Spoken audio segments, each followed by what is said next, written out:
You are married 50 years, you will have 17,800 opportunities to go to bed together and form bedtime habits. Join me today as I share with you some of my husband and I's experiences and the vital role that conversations play in creating life-giving bedtime habits. I recently shared a post on Instagram about things to say to your spouse at bedtime. It got over 1 million views. I learned quickly that more people are interested in bedtime ideas than I had any idea. So let's talk about what bedtime routines are, what bedtime habits are, and how to talk about them. If you want to see that post that I shared on Instagram, the link is in the show notes below. So the first and I think most obvious thing when we talk about bedtime routines is the reality that opposites attract.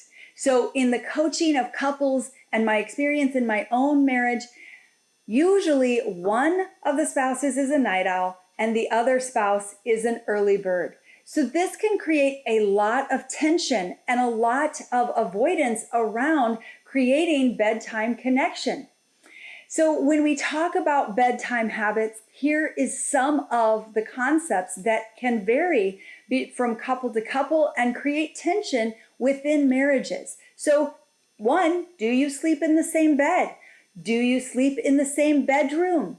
These are common things that create tension or become solutions for couples when they work opposite work shifts, or one has health problems, or the other is an extremely light sleeper, or there's snoring that goes on for one of the spouses. So that is a common and important area of bedtime habits. Do you go to bed at the same time or different times based on your, sleep clocks? Do you snuggle all night? Do you touch? Or you need to be completely separated and no physical contact during sleep? Do you talk before you go to bed, or is there no talking allowed in your bed? Do you watch TV before bed or not? Are you on your phones? Are they allowed in the bedroom?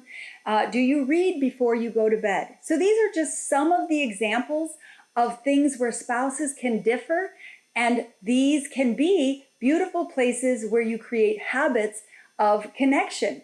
So Jeff and I's experiences of forming different habits has really varied in the different stages of life. Pre-children, in the first 2 years of our marriage, we went to bed together. We chatted, we read together, we snuggled.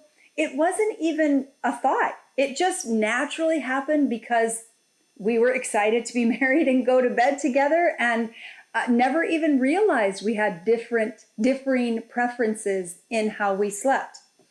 When we had babies, it began to change. I began to feel the exhaustion of babies and how early they woke up, and it wound up changing my sleep clock. I wound up going to bed or getting up about an hour to 2 earlier than Jeff did. And Jeff wasn't ready to go to bed as early as I was because I was exhausted and knew I needed to get up earlier.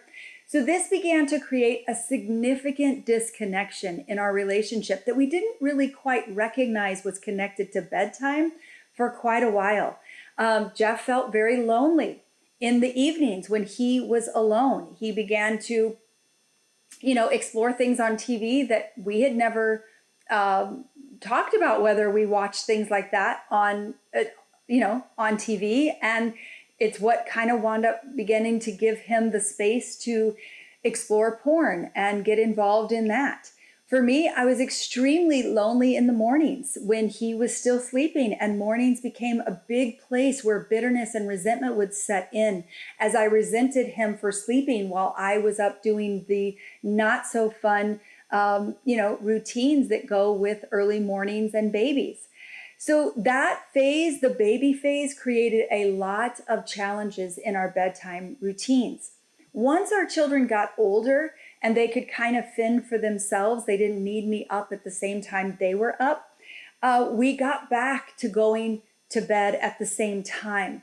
But my internal clock never changed. I still woke up an hour or 2 earlier than him. And so that began to create challenges or tension. Thankfully, we had learned how to have conversations about it. But I had no idea that me getting up and leaving the bed and going out to the other room to start my work for the day was bothering Jeff. And so he began to make requests, which we'll talk about here in a few minutes. And now that our children are grown and we are empty nesters, we go to bed at a similar time. And then,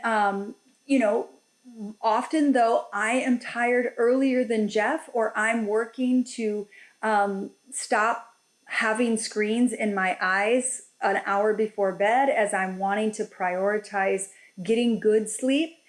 And so we've started looking at other ideas, like if Jeff's not ready to go to bed at the time that I'm ready to go to bed, would he be willing to come to bed with me, snuggle, chat for a little bit, and then if he's not tired, get back up?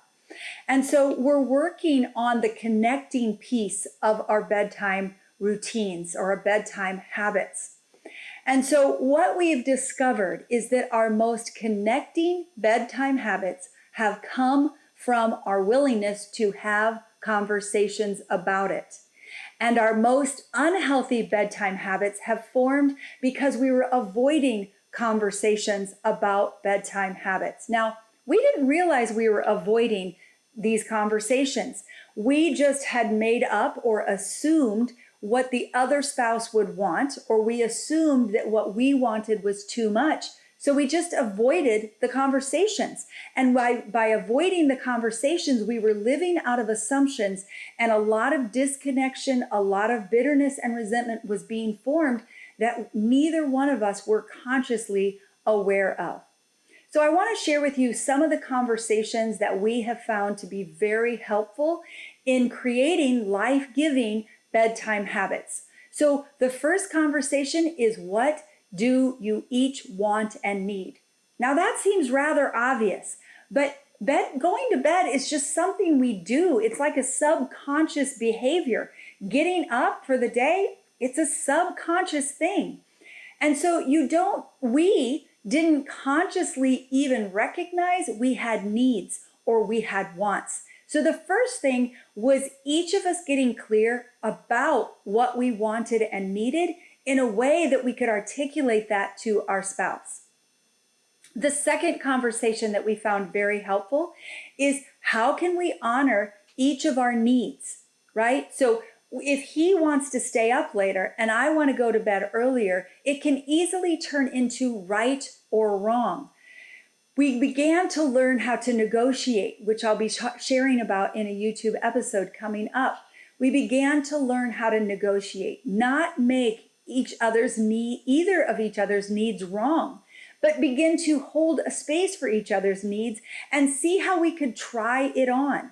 So for example, when I realized that I wanted to go to bed earlier than Jeff, then I began to ask him, hey, would you be willing to come to bed with me for at least 10 or 15 minutes so we could connect? And then, once I've fallen asleep, which doesn't take me long at all, you can get up. Would you be willing to go, get up at that point?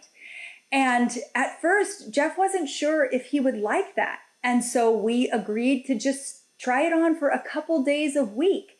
And so we did that. And now it's become the norm. It's not anything that is odd for me to ask for that. As we honor each other's needs, it becomes a powerful opportunity for whatever each of our needs are, whether he wants me to stay in bed while he's sleeping, or I want him to come to bed even though he's not tired and then get up, once I'm asleep. These are all opportunities of things that you can try on. Because the truth is, your bedtime habits are your responsibility. My bedtime habits are my responsibility. Jeff's bedtime habits are his responsibility. Each person is responsible for their bedtime habits. And you won't create life-giving bedtime habits for yourself unless you're willing to have conversations. First, conversations with yourself. If you're waking up crabby every day, what about your bedtime routines might be contributing? If you're waking up in the middle of the night and you can't sleep, what about your bedtime habits might be contributing? It is your responsibility to first and foremost have the conversations with yourself and then invite the conversations with your spouse. If you want to develop more connection in your bedtime routine, here are some conversations that might be valuable for you and your spouse to begin having the conversation. The first question I invite you to ask is, what is working about our bedtime habits? What do we want more of? What isn't working about our bedtime habits? What do we want less of? What is one new step we can take to create connection during bedtime and begin to create a habit that is life-giving for both of us? Thank you for joining me. I hope this was helpful for you. And if you took one thing away from this video, would you share it in the comments below? Give it a thumbs up, and I look forward to joining you again next week for the next episode. Hey, hon. Yeah. What is your favorite bedtime routine that we have, or favorite bedtime habit? I can't say on YouTube. Okay. Oh, Jeffrey.